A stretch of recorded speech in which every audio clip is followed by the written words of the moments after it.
And I look over and I was like, is Ozzy crying right now? And one of the biggest things that's ever happened in my broadcast career in radio had to do with Ozzy Osbourne. And I'm telling you guys, this was pretty cool.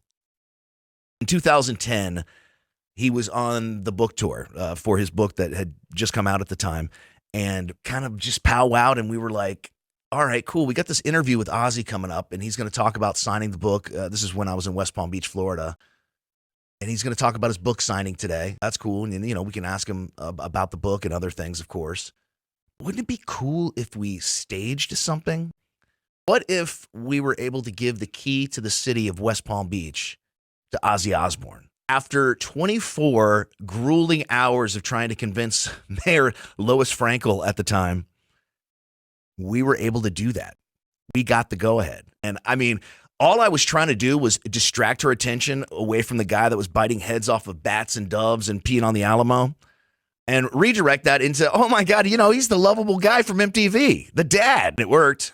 It definitely worked. And so once we got the green light from the city of West Palm, the next challenge was, is Ozzy really going to show up? And lo and behold, I see this line of black SUVs coming straight at us. And I'm like, oh my God, he's really here. It was like the president was showing up or something. And it's Ozzy. It's the Prince of Darkness. Huge bodyguards get out of the two rear vehicles.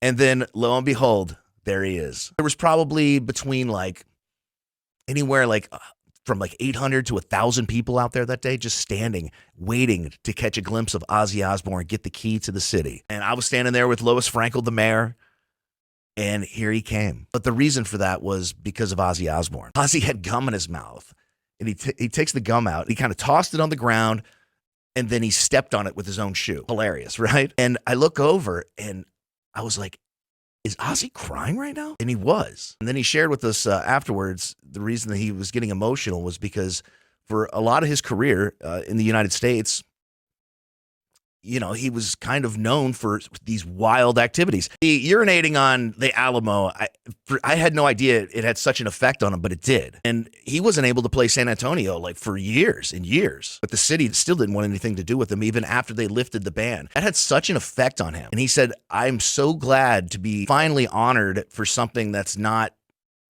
something outrageous that I've done when I'm drinking or, doing drugs or whatever. And like I said, man, it all came together like this wild miracle. And it was a magical moment. And it's something that I, for the rest of my life, will never forget.